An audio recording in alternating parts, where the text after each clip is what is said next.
Figli delle app, perché questo titolo? Perché ho pensato subito ad Alan Sorrenti, alla sua canzone Figli delle stelle. In realtà quelli della mia generazione ci sentiamo tutti un po' figli delle stelle, vedevamo il cielo che rappresentava per noi la libertà. E questo libro è il frutto di tanti anni di ricerche, da quando ho iniziato a parlare dei bambini che erano troppo soli davanti alla TV e poi i videogiochi e poi gli smartphone e adesso la tecnologia della sopravvivenza che ogni giorno ci accompagna in ogni cosa che facciamo. Ho voluto dedicare questo libro dove è contenuta una ricerca in cui parlo della solitudine e della fragilità dei preadolescenti e degli adolescenti, ma parlo anche delle tecnologie come una grande opportunità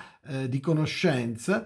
Ho voluto dedicarlo a tutte le vittime del cyberbullismo, del sexting, del revenge porn, ma ho voluto anche dedicarlo a tutti coloro che sulla rete riescono a condividere contenuti positivi, riescono a farci crescere attraverso le nuove tecnologie.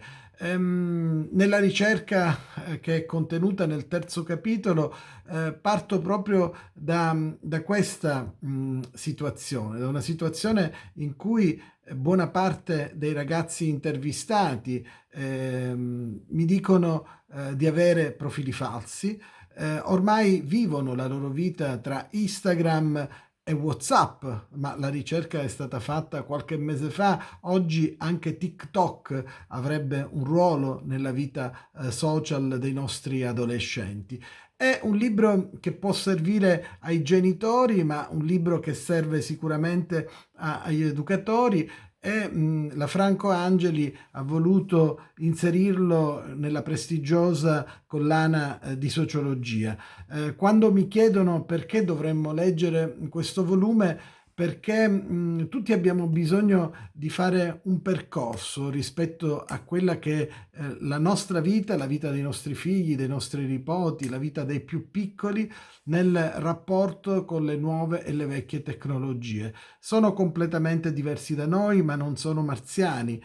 Sono ragazzi che parlano con codici e linguaggi diversi dai nostri, ma che hanno bisogno di essere ascoltati, che hanno paura del web, ma non possono fare a meno del web, che mostrano tanta voglia di crescere, tanta voglia di realizzarsi, ma vetrinizzano tantissimo la loro vita e a volte troppo anche i loro corpi.